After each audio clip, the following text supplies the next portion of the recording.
விசாரணைகளை முறைப்படி முன்னெடுக்கிறதா ஆணையங்கள்? தமிழ்நாட்டு மட்டும் இல்லாம இந்தியாவையே பெரும் துயரத்தில் ஆழ்த்தி இருக்கு தவேக தலைவர் விஜயின் கரூர் பிரச்சாரத்துல நடந்த நெரிசல் உயிரிழப்புகள்.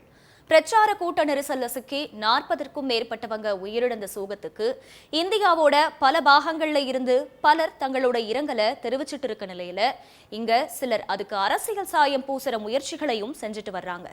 இந்த நிலையில கரூர் சம்பவத்தை விசாரிக்க ஓய்வு பெற்ற உயர்நீதிமன்ற நீதிபதி அருணா ஜெகதீசன் தலைமையில ஒரு நபர் விசாரணை ஆணையம் அமைச்சு முதலமைச்சர் மு.க.ஸ்டாலின் உத்தரவிட்ட நிலையில சம்பவம் நடந்த கரூரோட வேலுசாமிபுரத்துக்கு நேர்ல போய் விசாரணையையும் தொடங்கி இருக்காங்க நீதிபதி அருணா ஜெகதீசன்.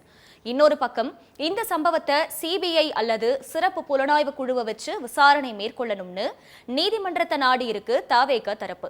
இந்த சூழல்ல இதுவரைக்கும் தமிழ்நாட்டில் அமைக்கப்பட்ட விசாரணை ஆணையங்கள் பத்தியும் அதோட அறிக்கைகள் பத்தியும் பார்க்க வேண்டியிருக்கு. கரூர் சம்பவத்துக்கு ஒரு நபர் விசாரணை கமிஷன் போட்ட தமிழக அரசு சிபிஐ விசாரணை கேட்கும் தவேக. விசாரணை ஆணையம் கரூர் சம்பவத்துக்கு யார் பொறுப்புங்கிற கேள்விக்கு பதில் தருமா? இதுவரையிலான விசாரணை ஆணையங்கள் அதன் நோக்கங்களை நிறைவேற்றி இருக்கா? விசாரணை ஆணையமே கண் துடைப்பா? இதையெல்லாம் தான் ஸ்பாட்லைட்ல பார்க்க போறோம்.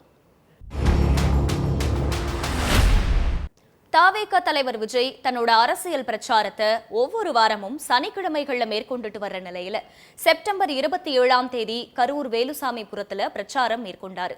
பிரச்சாரத்தப்போ ஏற்பட்ட கூட்ட நெரிசல்ல சிக்கி 40க்கும் மேற்பட்டவங்க உயிரிழந்தது தமிழ்நாடு மட்டும் இல்லாம இந்தியா முழுக்கவே பெரும் அதிர்வலைகளை ஏற்படுத்தியிருக்கு. ஒரு அரசியல் கூட்டத்துல நடந்த முதல் நெரிசல் உயிரிழப்புங்கிற பேரையும் விஜய் கூட்டம் ஏற்படுத்தியிருக்கு.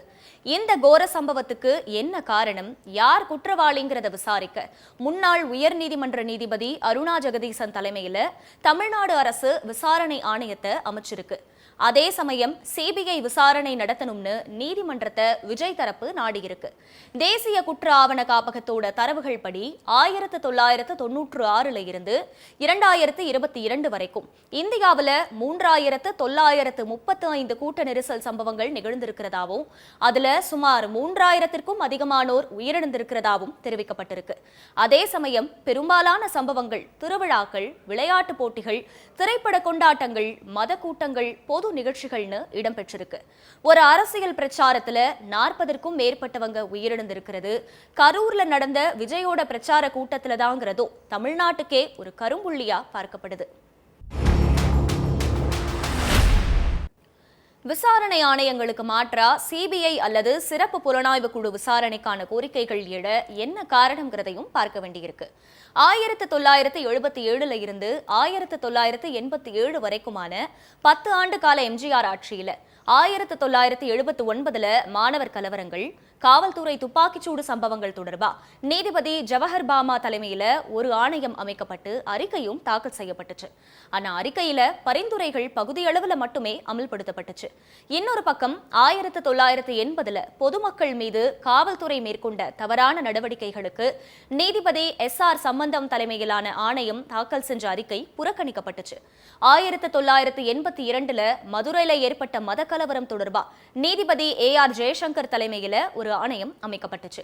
1985 ஊழல் குற்றச்சாட்டு மற்றும் காவல்துறை மீதான வழக்குகளுக்கு ஆணையங்கள் அமைக்கப்பட்டாலும் முறையான விசாரணைகளுக்கு அது வழி ஏற்படுத்தலங்கிற விமர்சனங்களும் எழுந்துச்சு.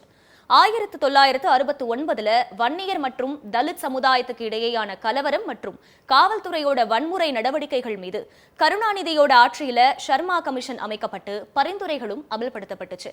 1991 நாட்டையே உலுக்கின ராஜீவ்காந்தி படுகொலை தொடர்பா நீதிபதி ஜனார்தன் ரெட்டியோட ஆணையம் அறிக்கை தாக்கல் செய்யப்பட்டு மத்திய அரசு விசாரணை மாற்றப்பட்டுச்சு.